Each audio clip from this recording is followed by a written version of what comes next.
Dear brother and sister, I received your nice welcome letter a few days ago, and I was certainly glad to hear from you again, and to hear that you were all getting along as well as could be expected. So you had a pretty cold winter last winter. Well, so did we, and believe me, it was no joke. I thought I was going to cash in 2 or 3 times.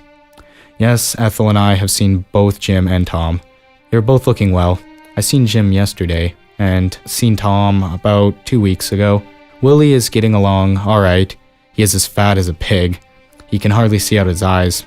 As for myself, well, I can't kick, for I am looking pretty fair myself. I've got a pretty bad knee, but I think it'll get better in a few days.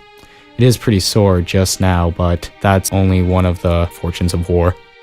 Well, dear sister and brother, so you would like us to come up and visit you if we get through this war, okay? Well, I certainly will. I was pretty near going up there before, but I joined the army instead. I had a letter from home yesterday. They're all well and getting along fine, but I believe they're worrying quite a lot over us. I had a letter from Frances. She says that father's gray-headed and mother's worrying herself to death. I wish they would forget about us. We'll be alright out here.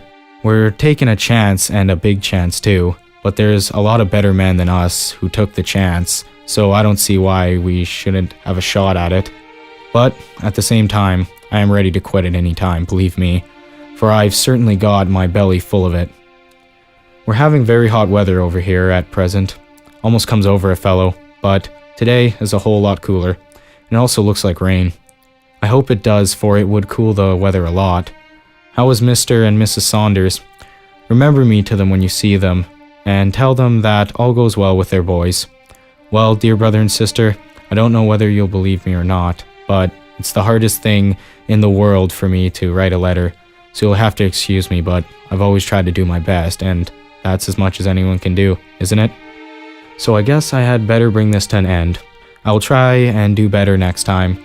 Remember me to all the kiddies, and hope they are getting along and trusting these few lines finds you all well and enjoying the best of health as it leaves us all at present.